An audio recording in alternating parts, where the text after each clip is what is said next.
ज़रा सोचिए, एक ऐसा ज़माना जब ना प्लेन था और ना कोई मॉडर्न टेक्नोलॉजी, फिर भी रामायण के एक प्रसंग में एक उड़ने वाला रथ पुष्पक विमान का जिक्र होता है जो हवा में उड़ सकता था, अपनी डायरेक्शन बदल सकता था और कई लोगों को ले जा सकता था। क्या ये सिर्फ एक कल्पना थी या इस कहानी के पीछे कोई एडवांस टेक्नोलॉजी छुपी है?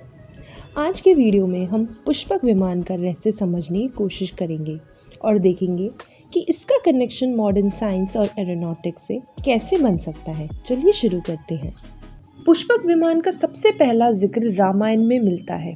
यह विमान कुबेर का था जो कि धन के देवता हैं, लेकिन बाद में रावण ने इसे चुरा लिया और लंका ले गया।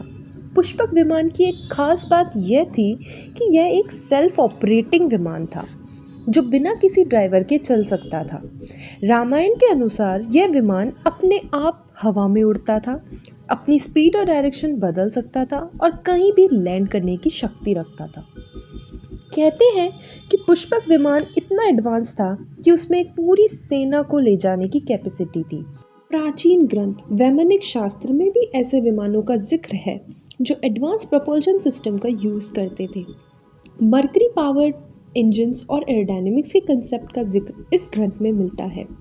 यह हमें सोचने पर मजबूर करता है कि क्या प्राचीन भारत के ऋषियों के पास एक एडवांस टेक्नोलॉजी थी? आज के मॉडर्न एरोनॉटिक्स से पुष्पक विमान की तुलना करें तो कई सिमिलरिटी सामने आती है।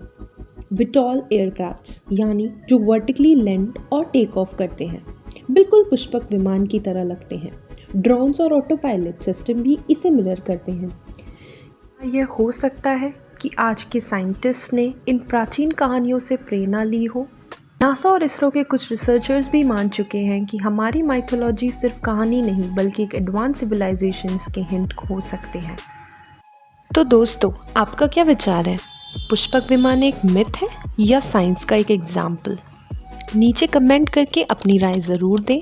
अगर आपको ये वीडियो पसंद आया तो लाइक करें, शेयर करें और चैनल को सब्सक्राइब करें, क्योंकि ऐसे ही और अमेजिंग टॉपिक्स लेकर हम आपके सामने आते रहेंगे। Thanks for watching.